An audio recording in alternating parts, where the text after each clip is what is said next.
موقع بنتجبال دوت اورج من اهم المواقع الالكترونيه وخاصه على الفيسبوك. في اكثر من 3 مليون لايك اذا ماني غلطان. وللاضاءه على هيدا الموقع المهم خلونا نستقبل مديره مكتب بيروت ببنتجبال دوت اورج بتول عبد الله.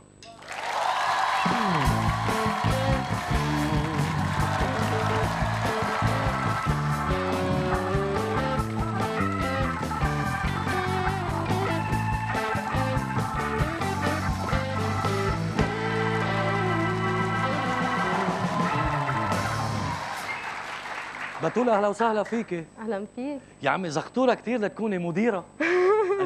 قد ايه عمرك؟ 24 الا شهرين. الا شهرين. الا إيه؟ شهرين عم تحسبيهم ها؟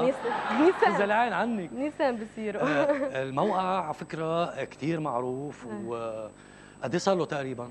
قبل ما يمكن يخلق شيء اسمه مواقع الكترونيه بلبنان، كنا نحن اول موقع بلشوا يلي موجه له تحيات كمان مدير الموقع الاساسي هو المؤسس حسن بيضون.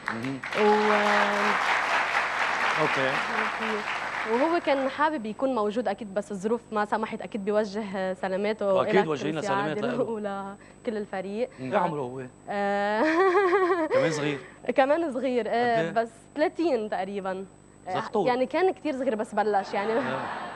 ايه لا كان كثير صغير حسن بس بلش. يعني بتتفاجئ هيدا هالانسان عن انه هالنجاح كله اللي حصده من عمر شباب كثير صغير. وحتى رجعنا نحن بال 2003 بس بلش فيه حسن، بلشوا ببنتجبال دوت فورتي دوت كوم، كان بعده مجاني الموقع وكذا. بعدين بال 2004 صار بنتجبال دوت اورج وبعده الاسم راسخ لهلا.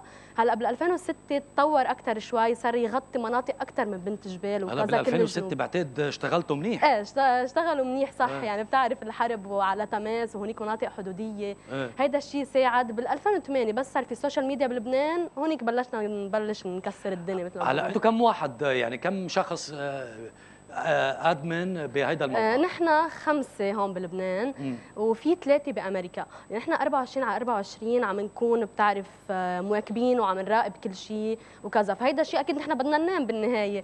فبالوقت اللي نحن بننام فيه بالليل بكون هن توقيت قبلنا ب7 ساعات بامريكا. في ادمنز بكون عم يستلموا الموضوع، بنلعبها ذكيه نحن يعني. برافو. يعني قلتي لي قديش؟ يعني انتوا قلتي لي هلا انتوا عندكم هلا تقريبا اكثر من 3 مليون لايك. صح فوق 3 مليون لايك. وهو كلهم اكيد منن فيك. يعني اذا عندك شك يعني معين. لا بس عم بشوف اذا هلا انا عندي 100,000 لايك، اذا بهمك بعطيكم اياهم بسعر حلو يعني. لا والله عندك انت.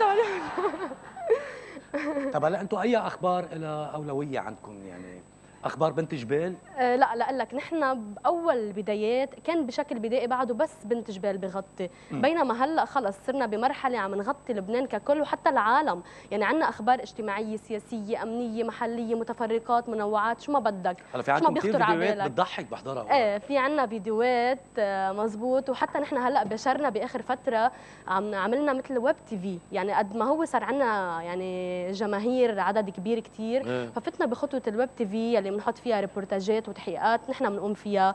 انا سمعت انه انتم هلا بصدد تحضير انه تنقلوا تي في. يعني في مشروع يعني عامل هيدا اللي بنطمح له. بيكون يمكن اول تلفزيون بفوت وعنده هالجماهير يعني عرفت علي وبينقل هيك على تي في. طب بتقول معلش سؤال، انتم محسوبين على حدا؟ يعني بيجيكم تمويل من حدا ولا ابدا كله بجهود فرديه مطلقه. اكيد مثل برجع يعني مثلا حزب الله مثلا بيمولكم لانه بنت جبال؟ بنت جبال لا بس هو صح. انا الاسم ما يغرك الاسم كثير يعني. صح بنت جبال بس لا ما له علاقه بصراحه باي جهه. يعني مع احترامنا للجميع ما في له علاقه باي جهه حزبيه ابدا. بتغطوا اخبار القوات يعني؟ ليش لا. يعني هلا شو انه اعلام معرب شو ما غطيناه مثلا ولو حطينا فيديو كمان والله. يعني بالنهاية نحن بدنا نوصل الصورة مثل ما هي عرفت علي. ما في نحن أصلا سبب نجاحنا وصلنا لها 3 مليون. بتعرف يمكن لو أخذين هوية أو لون معين ما بنتجاوز كنا يمكن 300,000 أو ما بعرف قد ايه. نحن بالنسبة لنا القداس مثل الصلاة، الكنيسة مثل الجامع بنغطيهم نفس الشيء. ما في عنا أي فرق بينهم.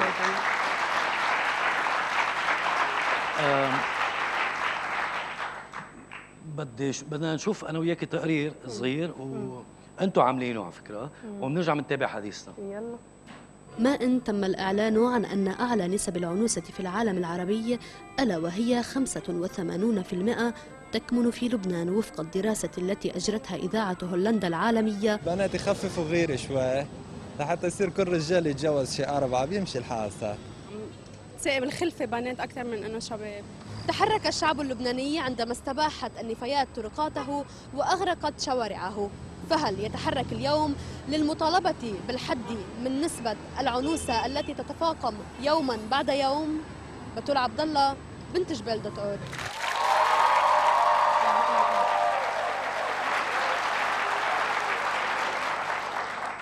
والله مانك هينه ها؟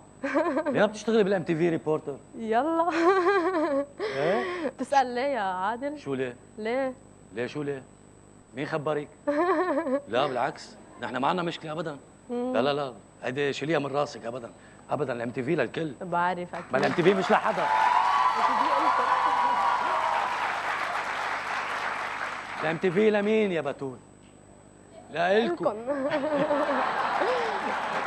يا سلام. لا ايه طبعا، لا عن جد هيدي لا، خلينا نحط كل شيء عجب، فعلا انه ما في مشكل ابدا عند الام تي في. اكيد. هلا كلهم ببنت جبال، مهضومين مثلك. ميرسي يعني. والله عليكي والله. ميرسي. قديش اهلك فخورين فيكي؟ تسلم يا عادل، عن جد ميرسي. انا هيدي الشهاده منك انا بشوف حالي فيها، يعني من حدا هيك بهضامتك، انت ملك الهضامه يا عادل والله.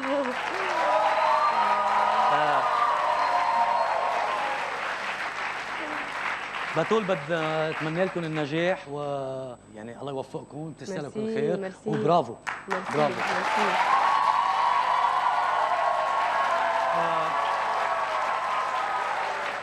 حابين هيك نقدم لك هديه، يعني بنبلش بهالهديه. ما بشيل ايدك بتول. مكبره يا ايه هيدي ناجا بورد، اكيد رح تعوزيها عندك بالمكتب، تكتبي مواعيدك. تمام، هيدا اكيد مهم بتعوزيه كثير. ميرسي بيسي بوبي كل بتاي شيء، كل شيء كثير بتايديها. خلص نحط هيك صورك كمان. ما في شيء من قيمتك رح خليه هون. ميرسي. وكمان حابين نقدم لك هذا الكتاب، هو عن الاعلام الاستقصائي منير حلو. نصر. صور من حول العالم. كثير حلو. كتاب كثير مفيد. كثير ميرسي، يعني وهلا اشياء كثير حلوه. ميرسي لك.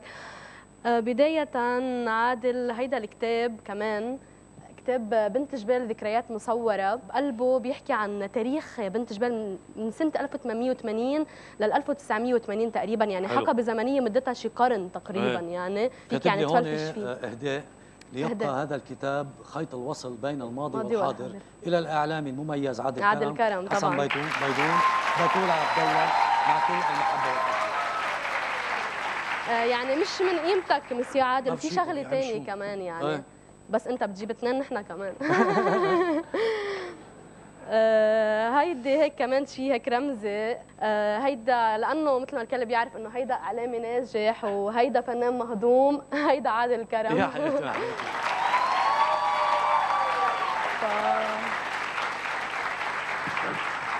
طيب انا كمان بدي اقول لك، هيدا الجنوب، هيدي بنت جبال .org، هيدي بتول، وهيدا حكي.